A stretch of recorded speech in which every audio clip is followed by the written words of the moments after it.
That's right. Well wishers have been dropping by the radio station all afternoon to pay their condolences. Of course, Mr. Evers knew all kinds of people, the famous and not so famous. Charles Evers wasn't just a friend of presidents, celebrities, and a heavyweight boxing legend.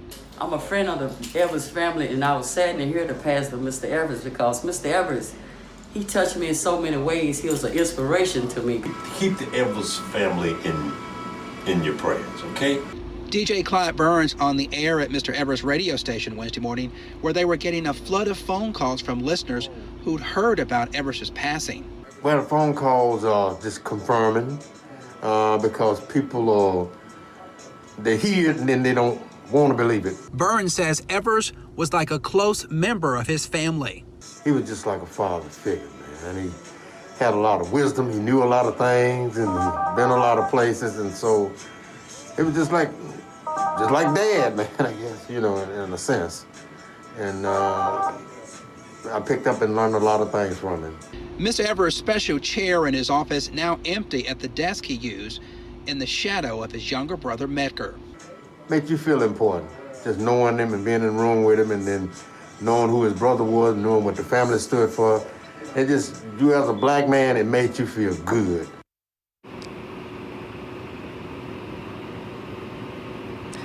Now, years ago, Mr. Evers says his wish was to have his body cremated. He wanted the ashes spread across his brother's grave at Arlington National Cemetery. Live in Jackson, Ross Adams, 16 WAPT News. As Ross mentioned, Charles Evers was, of course, the brother of slain civil rights activist Medgar Evers, but he leaves behind his own profound legacy. 16 WAPT's Aaron Pickens takes a look.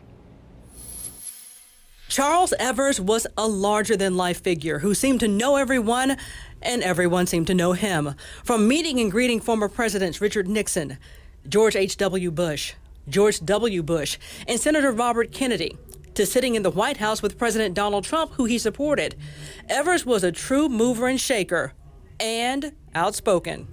He's a multi-millionaire, I like rich folks, and not can't nobody buy him. Born in Decatur, Mississippi in September 1922, Charles was always involved in movements, just like his younger brother Medgar. He left Mississippi for a while, but returned and took over Medgar's position as field secretary of the Mississippi NAACP when he was killed in 1963. In 1969, Charles became the first black mayor of the town of Fayette. He would later run for U.S. Senate and governor of Mississippi. Yeah, because of the fact that we don't accept the process we've made.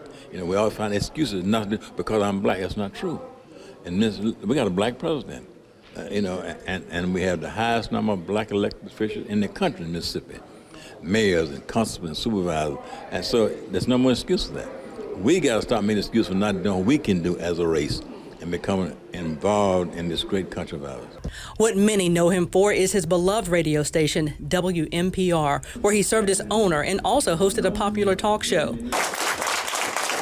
Over the years, he received many honors, like this one from the Jackson Police Department in 2014. I've been arrested about 50 times here in Jackson, but now that was during the demonstration time. Now I'm being honored by the same department that used to arrest me for breaking the law, and I'm honored. His legacy now lives through his family and the nearly 98 years of work he leaves behind. Gone, but not soon forgotten. In Jackson, Aaron Pickens, 16 WAPT News.